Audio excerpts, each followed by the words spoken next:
Hi, Wolfie here. For those uninformed, I'm something of a manga reader myself. However, because of that, I haven't been able to watch as much anime as I would like to. I personally transitioned from a weeaboo to a quirky book talk girly like 10 years ago because I ran out of stuff to watch. So I watched it slowly instead. Do something! Whatever.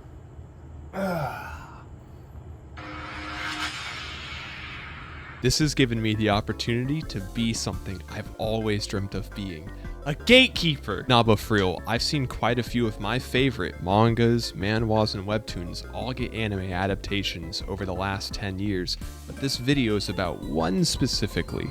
Solo Leveling. The thing is, I've read all 180 chapters or so of Solo Leveling's webtoon. However, I was reading it while it was coming out, so it's been a while. So I figured, why not watch and react to one of the biggest anime of the year, almost a year after its release.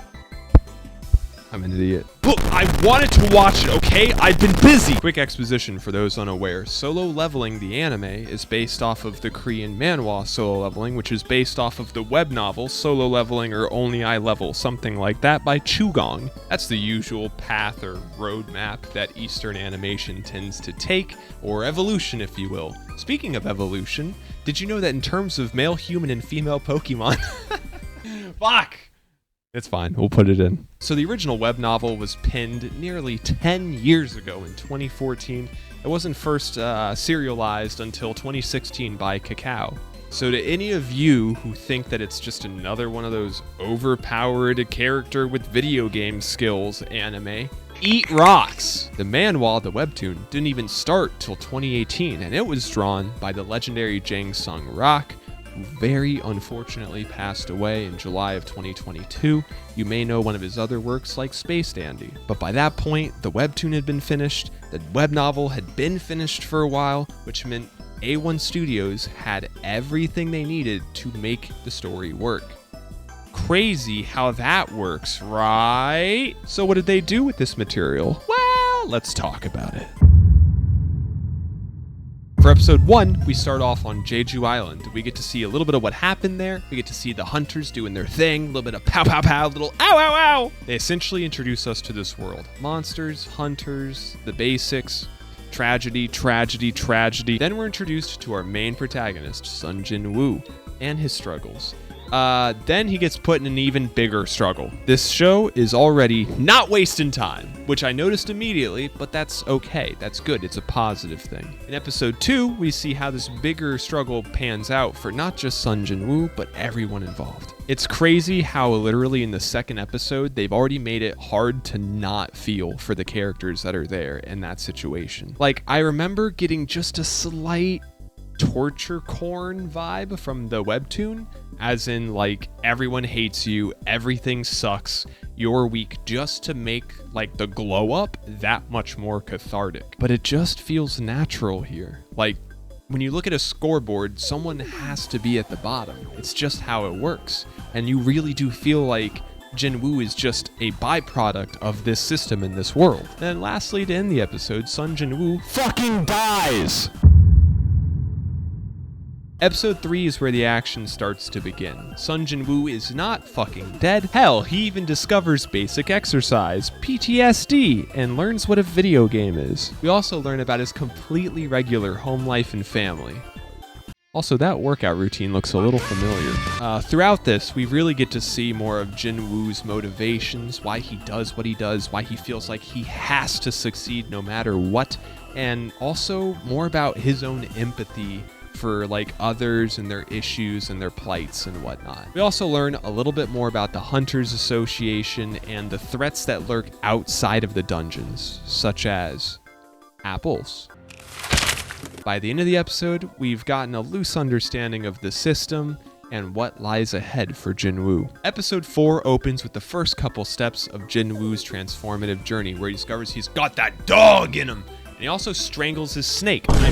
His inner demons. They did glaze over a few details that maybe they should have included, like a little bit more on why Jin-woo doesn't buy weapons, why he also doesn't worry about equipment at all, etc. But still, Amazing action, amazing SFX, amazing animations. What is there not to love? And it closes with a little peek at how much he's already grown throughout these few episodes. Episode 5 opens with everyone edging to Jinwoo and me wondering if I'm on the right streaming site right now. Anyways, Jinwoo gets discharged from the hospital after some light harassment from a nurse, thank God it's not the night shift, and then gets his first official raid since the incident. We also get to meet his first friend, Yu Jinho from Yujin Construction, I believe. He's a trust fund baby, very rich, money. But something about this raid feels off. I'm sure it'll be fine. Episode 6 immediately ties off Episode 5, showing you what happens when the universe goes, lol, no you. And for the self-insert power fulfillment fantasy fans, that's a fucking mouthful if I've ever had one before. Oh, fuck. They get their first big whoa! This episode is packed with action, feels good moments, and corporate bureaucratic oversight. This episode was a feast and I was hungry.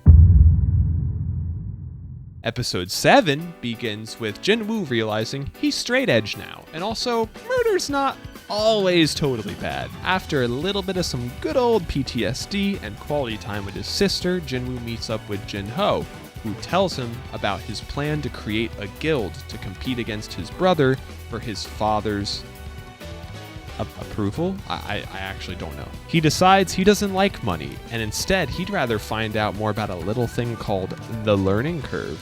However, the universe keeps trying to show him this using things that have eyes. So all he's learning is different ways to blind things. Seriously, how many things is he gonna stab in the eye? However, the animation really starts to shine in this episode. The fight is amazing. Jinwoo does not feel boringly strong. I was on the edge of my little seat like the whole time, and I know twice over that he's gonna live. Also, putting out fire with blood is metal as hell. After realizing how hard it's gonna be to make head-on apply directly to the forehead, in the beginning of episode 8, Jinwoo decides he does like money and his mom, and he makes a deal with Jinho. But then the Hunters Guild sends out a request for a strike team, so we get to see the lovely raid party from episode 2 reunited, and it feels so good. Not for everyone there. We also get to see everything they've been up to, and yeah, they all have loving families and kids and things. Don't worry about it. We're just telling you so you know. No other reason. Just don't worry about it. They have families, just so you know. However, due to a shortage in hunters, they end up having to bring in some questionable help. We also get to see the leader of the Hunters Guild have some talks with the leader of the White Tiger Guild about Jeju Island, which is kind of like their name. However, unfortunately, no one has awoken yet with the power of Agent Orange or Raid. So, tough luck. What can you do? Now, episode 9 is jam-packed with action, moments, conclusions, and they waste no time getting to them. Milk and Cigarettes would be jealous of how quickly these raids can make a dad disappear. We also get the second big moment for all of the self-insert power fantasy people. Honestly, the whole second half of this episode is for them specifically, but damn if it doesn't slap. And it ends with satisfying conclusions that just make sense. It's great. Episode 10 begins with Jinho and Jinwoo throwing a picnic, welcoming their new raid party, and reading to them the terms of the contract that would make Mr. Wonderful proud. After threatening some beginner hunters with debt so incredible and permanent that they'd had to bring back the caste system, they begin their raid. Oh man, I'm interested to see, it's over already. So they clear a few C-rank gates, and it gets noticed immediately by An Singman of the White Tiger Guild. After some investigating, he starts to mop up what's being spilt, and he immediately tries to recruit Jinwoo. I've seen army recruiters using less aggressive tactics. Unfortunately, without high school classmates around Jinwoo to gaslight, he fails. Royally. Speaking of the army, I've never seen such a vivid depiction of a trauma dream before. Ugh. After falling for the classic free armor trimming scam, Sangmin takes his L and realizes it's a W because now he can text Jinwoo. Episode 11 is where Jinwoo gets his class change quest. I was so immersed by this point that I actually forgot what class he even gets. In my opinion, humbly, This is the best fucking episode of the show. This is an absolute slapper. A gapper. Put that shit right in your flapper. The fight with Egress is just fucking...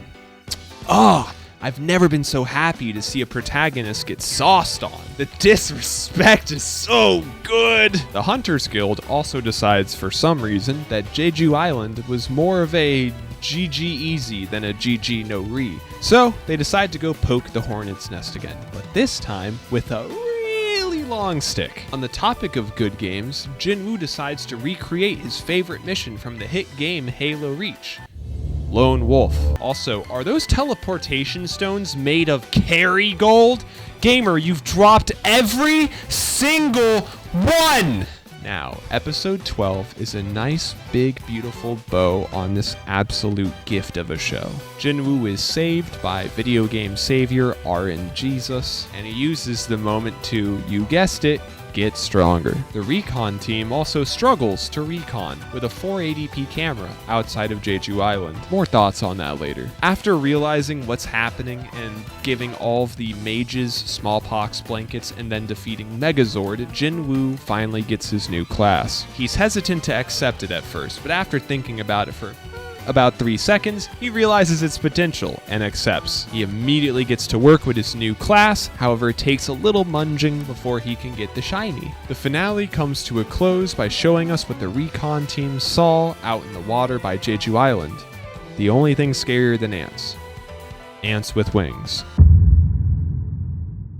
So my initial thoughts on the anime are mostly positive. They changed a couple things, left out a few things, but that's bound to happen in any adaptation. Like, I don't remember seeing anything about a recon team or even Jeju Island around chapter 40 of the manhwa, which is where Jinwoo's on the class change quest. Hell, Jeju Island doesn't even come up on the radar till like chapter 90. It was cool seeing a little Chai Hyen as well, even in like episode 1 of the anime, but she didn't even debut till chapter 65 or so of the manhwa. I don't remember her at all before that. It's probably due to Lee Ju-hee, but I shouldn't say anything else about that. However, even given all of that and the stuff I didn't mention, which there's plenty of, I'm still very satisfied with how they're telling the story. I am a little afraid it was happening very quickly at some points, and there is a lot of ground to cover. So I'm afraid of them maybe rushing a little in season 2, but if they can replicate what they've done here, they'll be golden. And again, full transparency, the manhwa is not perfect either.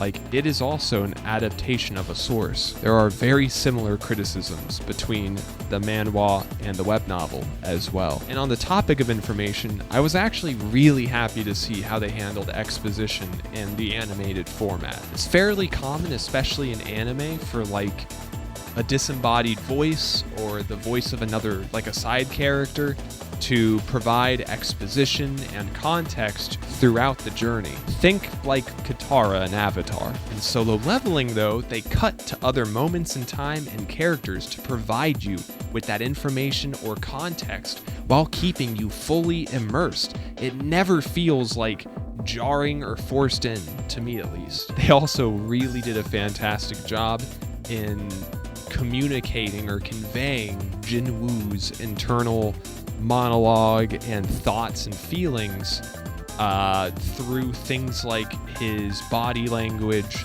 or the environment, things that usually would have been stuck in the written medium. They found a way to animate. Also, a little superfluous to say at this point, but the sound effects, the animation, oh my gosh, peak.